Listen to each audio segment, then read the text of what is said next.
ये हमारा मॉड्यूल 11 है। इसका नाम है कैपिटल स्ट्रक्चर। कैपिटल स्ट्रक्चर हमारे पास क्या होता है कि जो भी हमारी कंपनी है जिसमें हमें कुछ इन्वेस्टमेंट करनी है या हमारा बिज़नेस है उसमें हम कुछ इन्वेस्ट करते हैं, दैट इज़ कॉल्ड कैपिटल। अब उस कैपिटल का स्ट्रक्चर क्या है वो हमने स्टडी करना है कि जो हमने इन्वेस्टमेंट की है उसमें डेट कितना है, उसमें इक्विटी कितनी है। अब जितना हमारे पास डेट और इक्विटी है इनकी जो रेशोज़ हैं इनसे हम निकालते हैं फाइनेंशियल लेवरेज कि हमारे पास कितनी लेवरेज आ रही है। But what exactly is leverage हमारे पास? लेवरेज में आप देख सकते हैं, आपको वर्ड लीवर दिख रहा होगा, लीवर। तो ये आपने पढ़ा होगा, जो लीवर हमारे पास होता है ये एक सिंपल मशीन है जो कि हमारे इनपुट को मल्टीप्लाई कर देती है, जिससे हम अपना हैवी वेट लिफ्ट आसानी से कर सकते हैं, या फिर जो हैवी लोड होता है उसको हम लेस एफर्ट के साथ कैरी कर सकते हैं। ओके, तो ये हमारे पास फाइनेंशियल लिवरेज क्या है, ये हमारे पास फाइनेंस में कैसे रिलेट कर रहा है। तो फाइनेंस में इसका ये मतलब है कि फॉर एग्ज़ाम्पल एक फ़र्म है, एक कंपनी है, कंपनी ए, और इसकी जो से फाइनेंशियल पावर है वो इतनी नहीं है कि ये किसी एक प्रोजेक्ट में इन्वेस्ट कर सके। इस प्रोजेक्ट का नाम भी फॉर एग्ज़ाम्पल प्रोजेक्ट ए है, तो कंपनी ए के पास इतनी पावर नहीं है कि वो प्रोजेक्ट ए में इन्वेस्ट कर सके, तो ये किसी से मनी बोरो करेंगे, यानी कि डेट लेंगे। फिर इस डेट के ज़रिए से वो प्रोजेक्ट ए में इन्वेस्ट करेंगे जिसकी वो ताकत नहीं रखते थे, बट डेट के ज़रिए अब वो इस प्रोजेक्ट में इन्वेस्ट करने की ताकत रखते हैं और इससे वो प्रॉफिट्स भी कमाएंगे और जो फिर इंटरेस्ट होगा वो पे करेंगे जिससे डेट लिया होगा। तो ये हमारे लीवर से कैसे रिलेट कर रहे हैं, ये इसी तरह कर रहे हैं जिस तरह लीवर में हमारे पास इनपुट जौन सा था, इनपुट में हमारे पास इतनी पावर नहीं थी, लेकिन हम पावर से कई ज़्यादा की चीज़ को हम लिफ्ट कर सकते थे। इसको हम वेट था फॉर एग्ज़ाम्पल, इसको लिफ्ट कर सकते थे इस लीवर के ज़रिए से, हालांकि हमारा इनपुट बहुत छोटा था। तो इसका यही मतलब हुआ कि फाइनेंशियल लीवरेज हमारे पास ये है कि बोरोड मनी का यूज़ करना अपने एसेट्स या अपनी इन्वेस्टमेंट्स को फाइनेंस करने के लिए, जिसकी वजह से हमारे जो से रिटर्न्स हैं वो एम्पलीफाई हो जाते हैं, कई गुना हो जाते हैं उससे अगर हम अपनी ओरिजिनल सिर्फ जो हमारे अपने पैसे थे उनसे इन्वेस्ट करते हैं, तो उससे कई ज़्यादा हमारे पास रिटर्न्स हो जाते हैं, बिकॉज हम अब बोरोड मनी को यूज़ करके लीवरेज क्रिएट कर रहे हैं। Okay, so components of capital structure. तो कैपिटल स्ट्रक्चर के कंपोनेंट्स हम काफ़ी दफ़ा पढ़ चुके हैं कि हमारे पास इक्विटी होती है, उसमें हमारे पास कॉमन शेयर्स और प्रेफर्ड शेयर्स होते हैं। देन हमारे पास डेट आ जाता है, डेट भी हमें इन तरीक़ों से मिल सकते हैं कि हम लोन ले लें या फिर हम बॉन्ड्स इशू कर दें। तो अब हमारे गोल्स ऑफ अ फर्म, कि हमारे फर्म के क्या गोल होते हैं। तो किसी भी फर्म के मेन गोल्स जो से हैं उसमें हमारे पास प्रॉफिट मैक्सिमाइजेशन आ जाता है, यानी कि creation of wealth. Creation of wealth, दौलत कमाना हमारे किसी भी फर्म का, किसी भी कॉरपोरेशन का प्राइमरी गोल होता है। ओके, ये वही बात है कि मैक्सिमाइजेशन ऑफ वेल्थ करनी है, ये हमारा गोल है। इसके अलावा अदर गोल्स क्या हो सकते हैं, वो तो प्राइमरी गोल हो गया। अदर गोल्स हमारे हो सकते हैं CSR, यानी कि कॉरपोरेट सोशल रिस्पॉन्सिबिलिटी, यानी कि कोई कॉरपोरेशन सोशल वर्क कर रही है, हमारे पास कोई सोशल वेलफेयर का काम कर रही है, एक रिस्पॉन्सिबिलिटी अपनी समझ कर कि वी आर क्रिएटिंग वेल्थ, हम पैसे कमा रहे हैं, तो हम पर एक एज आ कॉरपोरेशन ये ज़िम्मेदारी आती है कि हम सोशल सर्विस भी करें। इसके अलावा इकोनॉमिक अपलिफ्ट, जिस तरह कि पाकिस्तान की इकोनॉमी अगर ख़राब जा रही है तो जो बड़ी बड़ी कॉरपोरेशंस हैं वो क्या कर रही हैं, वो वेल्थ ला रही हैं। अगर कोई इंटरनेशनली ट्रेड कर रहे हैं या फिर किसी का इंटरनेशनल बिजनेस है तो वो बाहर के मुल्क से पैसा अपने मुल्क में ला रहे हैं, तो इनडायरेक्टली वो अपनी इकोनॉमी को भी अपलिफ्ट कर रहे हैं। Okay, employment generation. इसके अलावा जो बड़ी बड़ी कॉरपोरेशंस होती हैं उनमें हमें ह्यूमन रिसोर्सेज की भी ज़रूरत होती है, बिकॉज़ हर चीज़ तो ऑटोमेटेड नहीं हो सकती। तो इस तरह हमारे पास एम्प्लॉयमेंट की भी जनरेशन होती है, हमारे पास नौकरियों की तादाद बढ़ती है और बेरोज़गारी कम होती है। Okay, then we have value of firm, capitalization rate. तो वैल्यू ऑफ फर्म को हम कैसे डिटरमाइन कर सकते हैं? तो हमारे पास कुछ एग्ज़ाम की वैल्यूज़ हैं, like market value, book value, और अदर वैल्यूज़ में हमारे पास आ जाती हैं गोइंग कंसर्न वैल्यू और इंट्रिंसिक वैल्यू। इनके बारे में हम देखते हैं। ओके, मार्केट वैल्यू हमारे पास कौन सी वैल्यू होती है? तो हमारे पास ये वो फ्लक्चुएटिंग वैल्यू होती है। मार्केट वैल्यू मतलब फ्लक्चुएटिंग वैल्यू, ये एक नहीं रहती हमेशा। ये वो प्राइस होती है जो कि पब्लिक मार्केट प्लेस करती है एक फ़र्म के ऊपर कि इसकी ये प्राइस है। इसके क्या कहते हैं, जो हमारे पास स्टॉक्स हैं, जो एक स्टॉक की प्राइस है, ठीक है, इसको मल्टीप्लाई करके नंबर्स ऑफ जो हमारे पास स्टॉक हैं, जितने भी स्टॉक हैं, एन नंबर ऑफ स्टॉक्स हैं, उसकी प्राइस, उसकी मार्केट प्राइस को मल्टीप्लाई करके हमारे पास टोटल वैल्यू ऑफ फर्म आ जाएगी। तो जितने ये एन नंबर ऑफ स्टॉक्स हैं, इसे हम कहते हैं number of outstanding shares. Outstanding shares, तो ये बेसिकली जो हमारी शेयर मार्केट में वैल्यू है। Then we have book value. Book value हमारे पास एक कंपनी की नेट वर्थ होती है according to its financial records, कि फाइनेंशियली हमने जो अपनी बुक में वैल्यू रिकॉर्ड की हुई है वो हमारे पास रिप्रेजेंट कर रही है इसके टोटल जो एसेट्स हैं हमारे पास। इसके अलावा जो हमारी शेयर होल्डर्स एक्विटी है वो भी इसी का दूसरा नाम है। लाइक बुक वैल्यू को हम शेयर होल्डर्स एक्विटी भी कहते हैं, share holders equity. Then we have other values like going concern value and intrinsic value. तो ये बेसिकली गोइंग कंसर्न वैल्यू ये हमारे पास है total worth of a company, इस अजम्पशन के अंडर के ये ऑपरेट करती रहेगी और प्रॉफिटेबल भी रहेगी इनडेफिनेटली इन द फ्यूचर, यानी कि हमें नहीं पता कि ये कब बंद होगी। लाइक लिक्विडेशन वैल्यू एक हमारे पास चीज़ होती है, वो भी अदर वैल्यूज़ में आ जाएगी हमारे पास, जो कि अज्यूम करती है कि बिज़नेस क्लोज़ हो रहा है और इसके एसेट हम सेल कर रहे हैं, तो फिर इसकी क्या वैल्यू होगी। बट ये हमारे पास गोइंग कंसर्न एज्यूम करता है कि हमारी कंपनी ऑपरेट भी करती रहेगी, प्रॉफिटेबल भी रहेगी इनडेफिनेटली इन द फ्यूचर, यानी कि हमें नहीं पता कब तक, indefinitely. Okay, then we have intrinsic value. तो इंट्रिंसिक वैल्यू जो हमारे पास है ये असल में true value of a company है, जो कि हमें कंपनी की अंडरलाइंग वर्थ बताती है सारे फैक्टर्स को देखते हुए, जैसे कि कैश फ्लोस को, एसेट्स को, रिस्क को, इसके मार्केट प्राइस जो भी है ना, इससे इंडिपेंडेंट होकर, independent of market value. Okay, capitalization, estimating the value by considering the return. तो हम अगर अपने फर्म की वैल्यू को एस्टिमेट करें उसके रिटर्न को देखते हुए, तो ये हमारे पास कैपिटलाइजेशन है। आप कहेंगे हमने इसके बारे में पहले कुछ और पढ़ा था, तो वो हमारे पास अकाउंटिंग कैपिटलाइजेशन थी। वो ये थी कि हम लॉन्ग टर्म एसेट को एक बल्कि शॉर्ट टर्म एसेट को हम as a long term asset record कर लेते हैं इनकम स्टेटमेंट में डेप्रिसिएशन वगैरह के लिए, ताकि हमें टैक्स कम पड़े, तो वो और चीज़ थी। बट ये हमारे पास है financial capitalisation.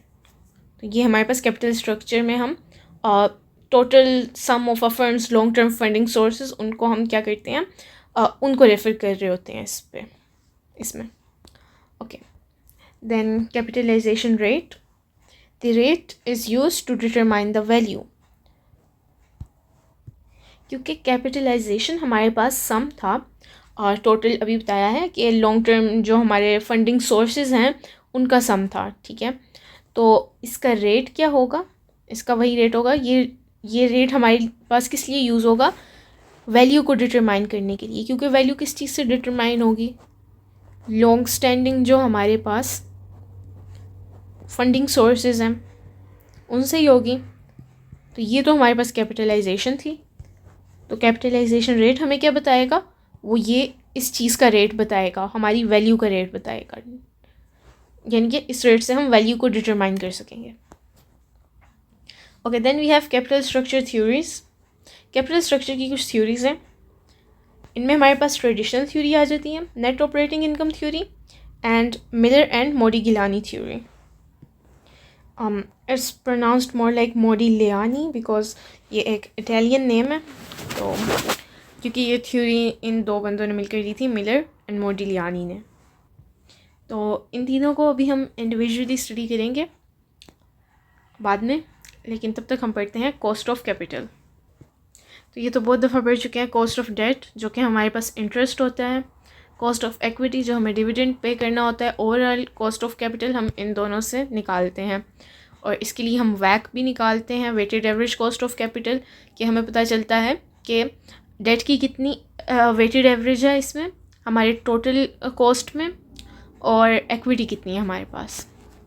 Okay, then we have optimal capital structure, कि ऑप्टिमल कैपिटल स्ट्रक्चर हमारे पास कौन सा होगा। तो ऑप्टिमल का क्या मतलब है? ऑप्टिमल का मतलब होता है बेस्ट या फिर मोस्ट फेवरेबल जो हमारे पास चीज़ हो, बेस्ट कह लें। तो बेस्ट कैपिटल स्ट्रक्चर कौन सा है? वो ऐसा स्ट्रक्चर होगा, जाहिर है, जहाँ पर हमारे फर्म की वैल्यू मैक्सिमम हो जाएगी और कॉस्ट ऑफ कैपिटल जो हमें पड़ रही है, यानी कि जो हमें इंटरेस्ट देना है या फिर जो हमें डिविडेंड पे करना है, वो मिनिमम हो।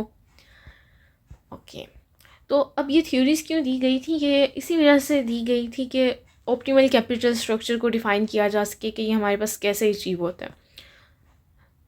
सो we have leverage and required rate. तो लेवरेज तो हमारे बोरोड फंड्स हैं, जो कि हमारा डेट है, जिसकी वजह से हम अपने पोटेंशियल इन्वेस्टमेंट पे जो रिटर्न आने हैं हमें उनको इंक्रीज़ कर लेते हैं। तो रिक्वायर्ड रेट क्या है? कि अगर कोई हमें डेट दे रहा है, ठीक है, तो वो हमसे एक्सपेक्ट भी तो कुछ करेगा कि कम से कम मैं रिस्क ले रहा हूँ, इधर इन्वेस्ट कर रहा हूँ, तो कम से कम इतना मिनिमम प्रॉफिट मुझे आए। तो ये जो मिनिमम प्रॉफिट इन्वेस्टर एक्सपेक्ट कर रहा है ये रिस्क लेने की वजह से, तो इसे हम कहते हैं required rate. Earning capacity, earning capacity से हमारा मतलब होता है, ये एक जनरल टर्म है हमारे पास, जो कि एक कंपनी की एबिलिटी को जाहिर करती है कि ये company over time long term में हमारे पास प्रॉफिट्स जनरेट कर सकती है कि नहीं। तो एक कंपनी की मुनाफा कमाने की सलाहियत को कहने उसकी earning capacity. Then we have return on equity. तो ये हम काफ़ी दफ़ा पढ़ चुके हैं। रिटर्न ऑन एक्विटी या फिर ROE, ये जो है हमारे पास, ये समझ लें एक प्रॉफिटेबिलिटी रेशो है हमारे पास। ये कैसे निकलती है हमारे पास? नेट इनकम को, जो आपके फर्म की नेट इनकम है, उसको आप डिवाइड कर दें शेयर होल्डर्स एक्विटी के साथ। Share holders equity. Then leverage, आपको पता है ये हमारे पास क्या है कि हम बोरोड फंड्स का यूज़ करते हैं एसेट्स को एक्वायर करने के लिए या फिर अपने दूसरे फाइनेंसिंग ऑपरेशंस के लिए। तो ROE का इसके साथ क्या ताल्लुक़ है कि जो हम एक्विटी मल्टीप्लायर जो हमारे पास है, एक्विटी मल्टीप्लायर हमारे पास वो रेशो होती है कि कितना जो हमारी कंपनी में इन्वेस्टमेंट है वो एक्विटी की तरफ से है। तो ROE हमें यानी कि रिटर्न ऑन एक्विटी उससे मिलता है, एक्विटी मल्टीप्लायर से। और जो लिवरेज है ये हमारे डेट की रेशो, आप समझ लें कि कितनी लिवरेज की रेट, ज़्यादा लिवरेज है मतलब कि हमने ज़्यादा डेट लिया हुआ है। Okay, cost of equity capital. Equity capital की कॉस्ट हमारे पास क्या होती है? तो देन ये अगेन वही हमारे पास है कि वो मिनिमम रेट ऑफ रिटर्न जो कि कंपनी को प्रोवाइड करना पड़ेगा अपने शेयर होल्डर्स को कंपनसेट करने के लिए कि वो जो रिस्क ले रहे हैं हमारे स्टॉक में इन्वेस्ट करके। Okay, then we have traditional theory of capital structure. अब हम थ्योरी पढ़ने लगे हैं। ट्रेडिशनल थ्योरी हमें क्या कहती है? Return on equity. Traditional theory हमें कहती है कि रिटर्न ऑन एक्विटी डिपेंड करता है अर्निंग पावर पे, प्रॉफिट आफ्टर टैक्स पर और cost of debt and earning power पर। अच्छा, ये जो हमारे पास है कि profit after tax divided by equity, ये हमारे पास बेसिकली रिटर्न ऑन एक्विटी की ही इसका ही फॉर्मूला है कि रिटर्न ऑन एक्विटी हमारे पास इक्वल होता है profit after tax divided by equity के। अच्छा, तो बेसिकली ये ट्रेडिशनल थ्योरी इस बात में हमें क्या कहती है? वो हमें कहती है कि ये जो रिटर्न ऑन एक्विटी हमारे पास है ना, ये हमारी कंपनी के आप समझ लें फाइनेंशियल लिवरेज का प्राइमरी बेनिफिशियरी यही है, यानी कि यही हमें सबसे ज़्यादा फ़ायदा दे रहा है, ठीक है। और provided that the company operates with in its optimal capital structure, जो हमने ऊपर ऑप्टिमल कैपिटल स्ट्रक्चर पढ़ा था ना, कि बेस्ट जो कैपिटल स्ट्रक्चर है अगर वो हमारे पास होगा, ऑप्टिमल स्ट्रक्चर होगा कैपिटल का, ये हमारी कंडीशन है, ये हम प्रोवाइड कर रहे हैं, तो हमारे जो रिटर्न ऑन इक्विटी है वही हमारा प्राइमरी बेनिफिशियरी होगा फाइनेंशियल लिवरेज का। आगे देखते हैं इसकी हमारे पास जनरल अजम्पशंस क्या हैं इस थ्योरी की, कि कॉस्ट ऑफ डेट हमारे पास हमेशा होगी less than cost of equity, क्योंकि हमने क्या कहा, ऑप्टिमल कैपिटल स्ट्रक्चर में रिटर्न ऑन इक्विटी, इक्विटी हमारे क्या है, इक्विटी हमारे पास ये बेसिकली हमारे शेयर्स थे, तो शेयर्स में हमारे पास डेट का तो कोई सीन नहीं था, तो इसका मतलब डेट हमारे पास कम होगा। देखिए डेट हमेशा कम होगा हमारे पास हमारे शेयर्स से, हमारी इक्विटी से कम होगा, तभी तो जो फाइनेंशियल लिवरेज क्रिएट हो रही है, जो फाइनेंशियल हमें फ़ायदा हो रहा है, अगर डेट कम होगा और शेयर ज़्यादा होंगे तभी वो फ़ायदा हमें रिटर्न ऑन इक्विटी से होगा, वरना तो बाकी लिवरेज डेट क्रिएट कर रहा होगा। बट ट्रेडिशनल थ्योरी तो हमें कहती थी कि रिटर्न ऑन इक्विटी हमारा प्राइमरी बेनिफिशियरी है, तो इसलिए डेट का कम होना लाजमी है, और इसने ये भी अज्यूम किया था कि कोई भी टैक्सेस नहीं होंगे। देन थर्ड assumption ये थी कि risk perception of investor does not change by the use of debt, कि अगर हम डेट से भी अपना क्या कहते हैं कैपिटल स्ट्रक्चर चला रहे हैं तो रिस्क परसेप्शन इन्वेस्टर की चेंज नहीं होगी, वो एक ही रिस्क एज्यूम करेगा कि इसमें इतना ही रिस्क है। देन ट्रेडिशनल थ्योरी के बारे में और पढ़ते हैं। देखें ये हमें कहती है कि with increase in leverage the cost of equity increases, उसका यही कहना था कि कॉस्ट ऑफ इक्विटी बढ़ेगी तभी हमारा फाइनेंशियल लिवरेज हमें मिलेगा। Initially the overall cost goes down, पहले हमारी ओवरऑल कॉस्ट जाएगी नीचे, ये देखें ये कॉस्ट ऑफ कैपिटल है, ये इनिशियली हमारे पास नीचे जाएगी, लेटर हमारे पास ओवरऑल कॉस्ट ऊपर जाएगी। At a point where the cost is minimum value is maximum, देखिए कॉस्ट जहाँ पर हमारे पास मिनिमम होगी लाइक हेयर, वहाँ पर हमारे पास वैल्यू मैक्सिमम होगी हमारे फर्म की। Okay then how does cost of capital change with leverage, तो कॉस्ट ऑफ कैपिटल लिवरेज के साथ कैसे चेंज होती है, तो ये ऐसे ही हमारे पास यू शेप में समझ लें इंक्रीज़ होती है, कि सबसे पहले क्या कहते हैं हमारा डिक्लाइन की स्टेज होती है, कि आपको पता है सबसे पहले हमारी weighted average cost of capital जो है वो नीचे जाएगी। ओके उसके बाद हमारी जो फर्म है वो बोरो करेगी कुछ, तो हमारी जो weighted average cost of capital है वो मिनिमम हो जाएगी। देन लास्ट स्टेज हमारे पास होगी कॉस्ट हमारे पास दोबारा राइज हो जाएगी, तो जहाँ तक कॉस्ट हमारे पास मिनिमम थी ना, क्योंकि कॉस्ट ही तो हमने अपनी मिनिमम करनी है तभी तो हमारी वैल्यू बढ़ेगी, तो यहाँ जहाँ कॉस्ट मिनिमम थी वो हमारे पास ऑप्टिमल स्ट्रक्चर था, ऑप्टिमल कॉस्ट थी वहाँ पर। Okay there is an optimal capital structure, कि इसमें हमारे पास एक ऑप्टिमल लेवल आ रहा था जहाँ पर हमारा वैक जो है वो कम हो गया था बहुत। Okay then net operating income approach 1, ये थ्योरी हमें क्या कहती है कि capital structure has no impact on the value of firm, तो ये देखें नेट ऑपरेटिंग इनकम, ये हमारे पास वो ऑपरेटिंग इनकम है जो कि समझ लें शॉर्ट टर्म है, बिकॉज ऑपरेटिंग है ना। ओके तो capital structure has no impact on the value of firm, वो कहते हैं आप कैपिटल स्ट्रक्चर जैसा भी बनाएं, चाहे डेट ज़्यादा हो चाहे इक्विटी, इसका हमारे फर्म की वैल्यू पर कोई असर नहीं पड़ेगा। Second overall cost of capital does not change with the change in capital structure, कि कैपिटल स्ट्रक्चर से जब कोई फ़र्क ही नहीं पड़ रहा तो आप उसमें चेंज भी कर लें तो ओवरऑल कॉस्ट ऑफ कैपिटल भी हमारी चेंज नहीं होगी। Then there is no optimal capital structure, कोई ऑप्टिमल कैपिटल स्ट्रक्चर इसमें नहीं बताया गया कि डेट बढ़ा लें तो आपको फ़ायदा होगा या इक्विटी बढ़ा लें तो आपको फ़ायदा होगा। Then lastly value of firm is based on earnings, के अर्निंग्स, ये अब देखें अर्निंग हमारे पास होती हैं ऑपरेटिंग इनकम में आ जाती हैं, तो इसलिए इसका नेट ऑपरेटिंग इनकम थ्योरी नाम है। और ये जो था हमारा सेकंड पॉइंट कि हमारा capital cost of capital change नहीं होगी, मतलब कि डेट और इक्विटी के रेशोज़ को आप इंटरचेंज करके देखें तो कॉस्ट एट द एंड आपको सेम मिलेगी, वो ये कहते हैं।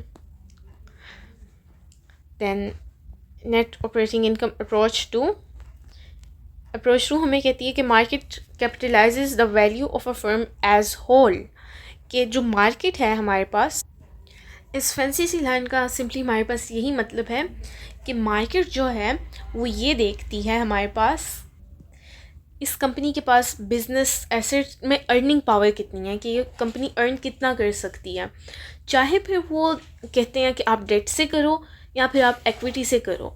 यानी कि आपके पास जो एसेट्स हैं, मार्केट ये कहती है कि ये इस बंदे के पास जो एसेट्स हैं, बिज़नेस एसेट्स, इनसे ये कितना अर्न कर सकता है, वो आपकी अर्निंग पावर देखती है। ये नहीं देखती कि इस एसेट को इस बंदे ने डेट से ख़रीदा है या फिर इक्विटी से ख़रीदा है, simply. Okay, then the business risk remains constant at every level of debt equity mix. Okay, इसमें ये कह रहे हैं कि बिजनेस का रिस्क कांस्टेंट रहेगा हमेशा। Okay, then there are no corporate taxes, इसमें भी ये अजम्पशन है कि हमारे पास टैक्सेस नहीं होंगे। Value of pi remains the same, value is affected by profit not the capital structure. यही कहा गया है कि प्रॉफिट से देखा जाएगा, नेट ऑपरेटिंग इनकम से आपकी देखा जाएगा, कैपिटल स्ट्रक्चर से नहीं देखा जाएगा कि कितना डेट टू इक्विटी रेशो है हमारे पास। No matter in how many pieces the pie is cut, the total value does not change. तो अब आप लोग सोच रहे होंगे यहाँ पर ये पाई का क्यों कहा गया है कि पाई को जितने मर्जी पीसेस में काटने तो इसकी वैल्यू चेंज नहीं होती। बिकॉज पाई आपके पास एक मैथमेटिकल कांस्टेंट है, आप लोगों ने पढ़ा होगा, लेकिन ये कांस्टेंट हमें मिलता किस चीज़ से है। तो अगर आपको याद हो, ये हमारे पास सर्किल के सर्कमफेरेंस का रेशो होता है और ये फिक्स्ड होता है। Okay, so it is basically a circle, और सर्किल की जो वैल्यू है, अब आप सर्किल को जितने मर्जी पीसेस में कट कर लें तो देखें, फॉर एग्ज़ाम्पल ये सर्कल था, इसको आपने 2 हिस्से कर दिए या 4 हिस्से कर दिए।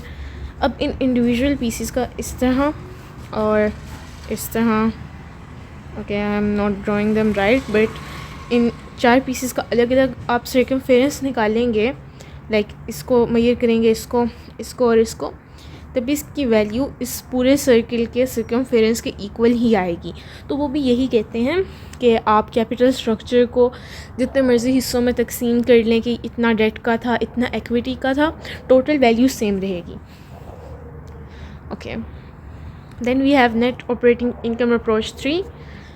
आर्ग्यूमेंट ये कर रहे थे कि impact of leverage on cost of equity, कि अगर आप लिवरेज क्रिएट कर रहे हैं तो उसका कॉस्ट ऑफ इक्विटी पे क्या असर आएगा, और कॉस्ट ऑफ इक्विटी में क्या रेट ऑफ चेंज आएगा, और ओवरऑल कॉस्ट ऑफ कैपिटल पे क्या इम्पैक्ट होगा, और वैल्यू ऑफ द फर्म पे क्या इम्पैक्ट होगा। तो ये जो हमने नेट ऑपरेटिंग इनकम थ्योरी पढ़ी है, ये हमें यही आर्ग्यू करती है कि फ़र्म की जो टोटल वैल्यू है and overall cost of capital जो है, ये हमारे पास इंडिपेंडेंट है। इंडिपेंडेंट किससे इंडिपेंडेंट है?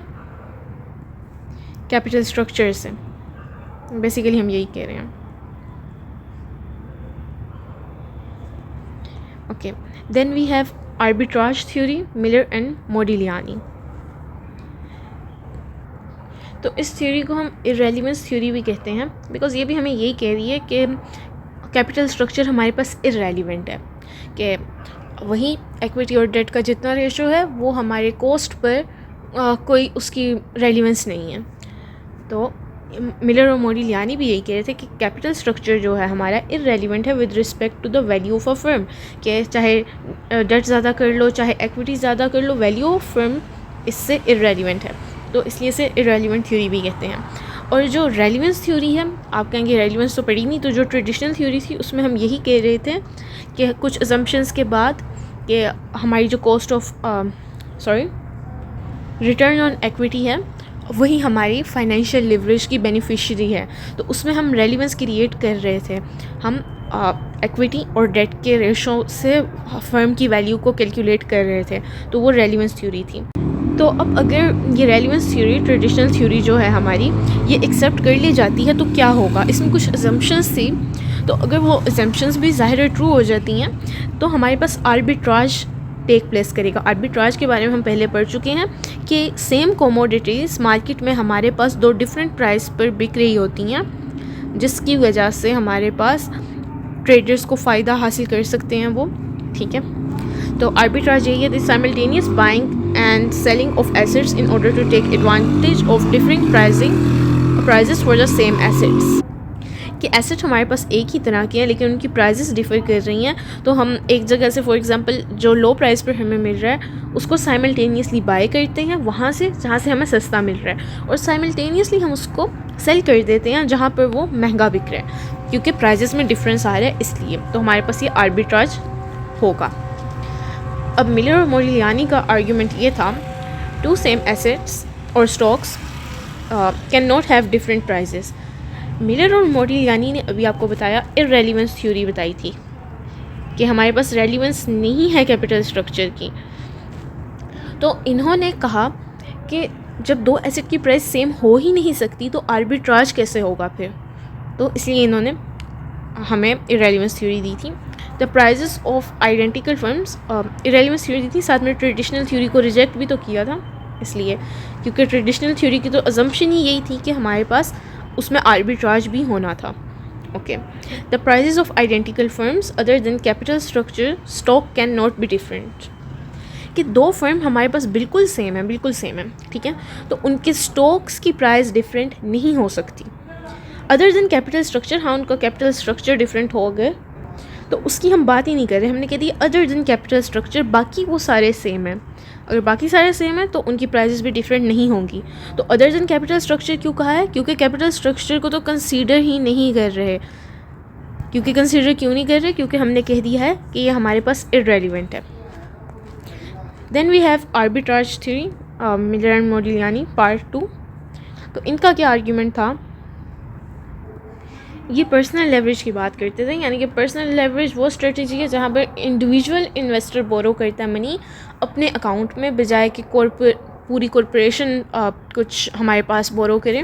तो ऐसा नहीं, ये पर्सनल लेवरेज की बात करते थे कि एक सिंगल बंदा क्या कहते हैं अपने किसी से बोरो करके इन्वेस्टमेंट करके उस पर कमा सकता है, ठीक है, but as a whole corporation, because उसमें बहुत सारे फैक्टर्स आ जाते हैं, लाइक मार्केट वैल्यू आ जाती है, बुक वैल्यू आ जाती है। तो इस तरह हमारे पास डेट या इक्विटी का रेशो करके कंपनी में लेवरेज हासिल करना, ये कहते थे ये इररेलेवेंट है हमारे पास।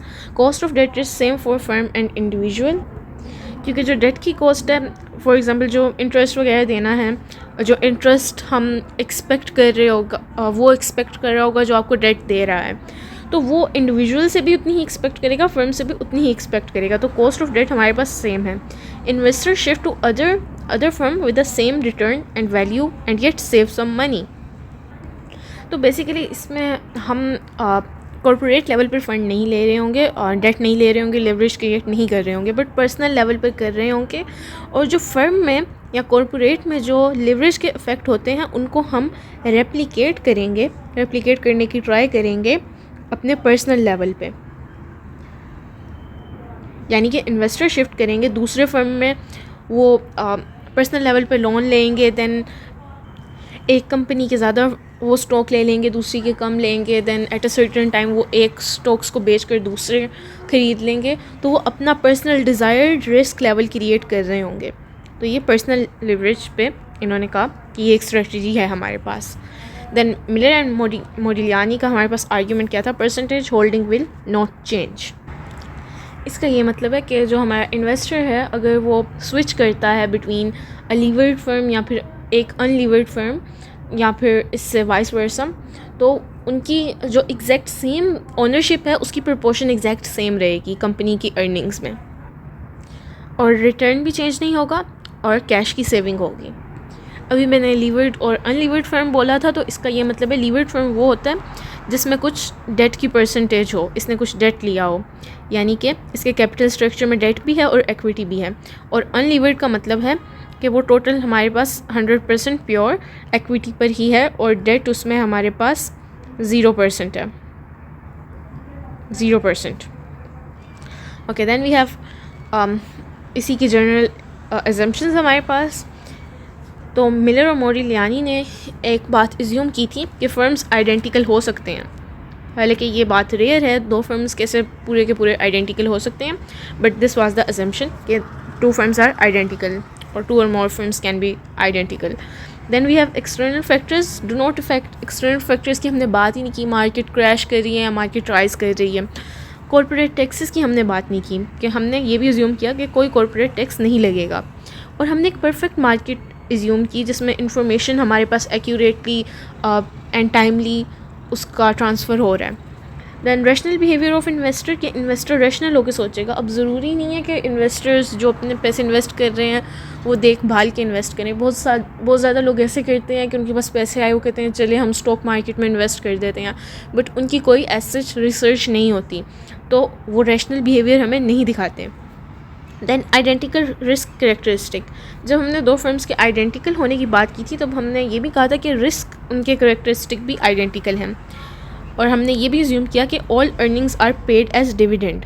इसका क्या मतलब है कि अगर एक कंपनी को प्रॉफिट होता है तो अब देखें वो ये भी तो कर सकती है कि प्रॉफिट में से वो 50% डिविडेंड दे दे और 50% वापस अपने किसी नए काम में इन्वेस्ट कर ले, लेकिन हमने इस थ्योरी में ये अज्यूम किया है कि वो 100% को ही डिविडेंड के तौर पर दे देगी और कुछ भी अपने पास रिटेन नहीं करेगी।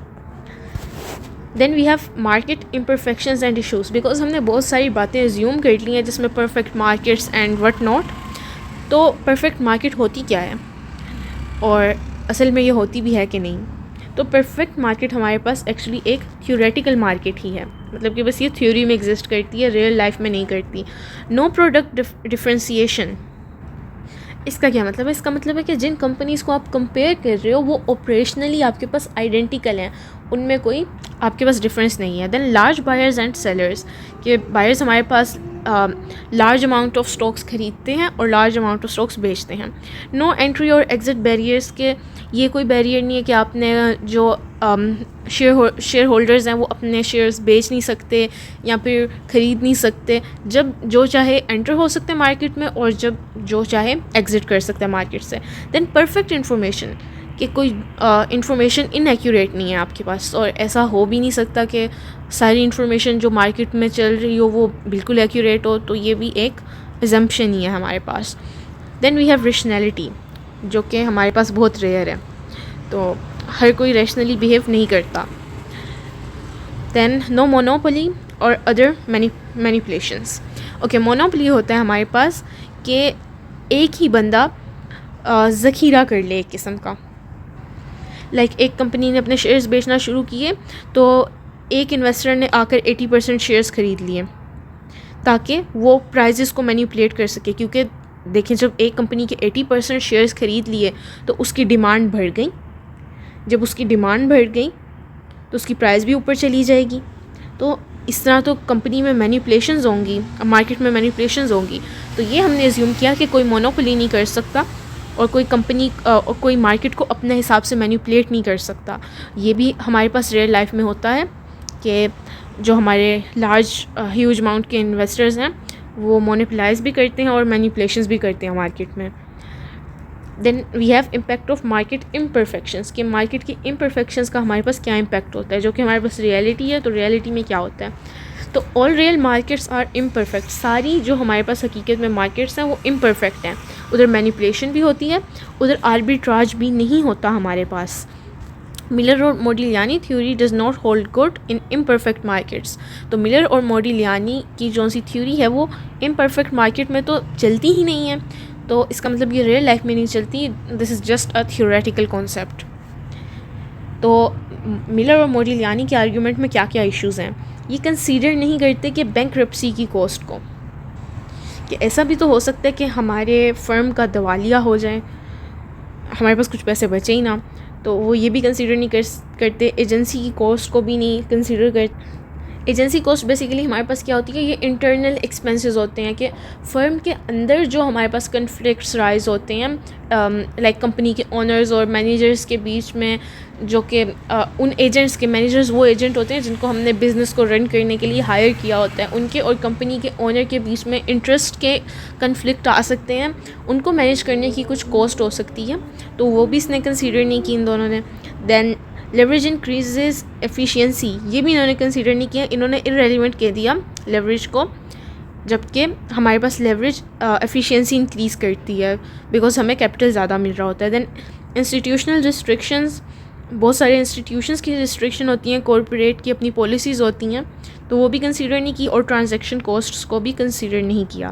दैन कंक्लूजन हमारे पास क्या है कि in an imperfect market capital structure में affect the value of a firm, यानी कि हम ये नहीं कह सकते कि हमारे पास कैपिटल स्ट्रक्चर जो है वो इररेलेवेंट है, बिकॉज रियल इम्परफेक्ट मार्केट में हमारे पास वैल्यू ऑफ फर्म को कैपिटल स्ट्रक्चर अफेक्ट कर सकते हैं। Okay, then we have income tax considerations. इन सब थ्योरीज में हमने टैक्स को तो देखा ही नहीं, तो टैक्स तो हमारे पास होता है tax charge on income. Tax हमारे पास इनकम पर चार्ज होता है, जो कि हमारे पास कॉरपोरेट को एक एज अ होल फर्म को टैक्स देना पड़ता है। इसके अलावा इंडिविजुअल्स को भी टैक्स देना पड़ता है। एक दफ़ा कॉरपोरेट ने टैक्स दे दिया, उसके बाद जब वो इंडिविजुअल्स को डिविडेंड दे रही है तो उस पर भी टैक्सेशन होती है। This is double taxation. Okay, then we have tax shield, जैसा कि हमने पढ़ा था डिप्रिसिएशन है जैसे कि हमारे पास, तो हम टैक्स से बचने की भी कोशिश करते हैं। And uncertainty of tax shield, ये भी हमारे पास कुछ बहुत सर्टन स्ट्रेटजी नहीं है कि हम बच पाएंगे टैक्स से, नहीं बच पाएंगे। डिप्रिसिएशन ये सब मैनेज करना it's a challenging and uncertain task. तो then we have value for firm in the presence of income tax. तो इनकम टैक्स की प्रेजेंस नहीं थी अब तक जब भी हमने डिस्कस किया, अब इसकी प्रेजेंस में डिस्कस करते हैं। तो टैक्सेबल वर्ल्ड में, जो कि हमारा वर्ल्ड है, उसमें लीवर्ड फर्म की वैल्यू हायर होती है, बिकॉज देखें जो लीवर्ड फर्म है उसको टैक्स शील्ड का बेनिफिट भी मिलेगा बिकॉज उसने अपना इंटरेस्ट भी पे करना है। तो value of an unlevered firm, अगर एक अनलीवर्ड फर्म है तो उसकी वैल्यू सिर्फ अपनी इतनी ही होगी, अनलीवर्ड फर्म की वैल्यू। लेकिन जब हम लीवर्ड फर्म की निकाल रहे हैं तब हम उसमें क्या ऐड कर रहे हैं, टैक्स शील्ड का बेनिफिट ऐड कर रहे हैं, तो हमारी वैल्यू इंक्रीज़ हो जाएगी। फॉर एग्जांपल एक अनलीवर्ड फर्म था हमारे पास, उसकी वैल्यू हमारे पास 500,000 थी, बट हमें उस पर लेवरेज की वजह से क्या मिला, टैक्स शील्ड का बेनिफिट मिला, जो कि हमारे पास 150,000 था, तो हमारे पास टोटल वैल्यू इंक्रीज़ होकर 650,000 हो गई। Value of tax shield benefit हमारे पास क्या है कि डेट इनटू टैक्स रेट, तो जितना हमारा डेट है उसको हम टैक्स रेट से मल्टीप्लाई करके अपनी टैक्स शील्ड को निकाल सकते हैं कि हमें टैक्स शील्ड का कितना बेनिफिट मिल रहा है।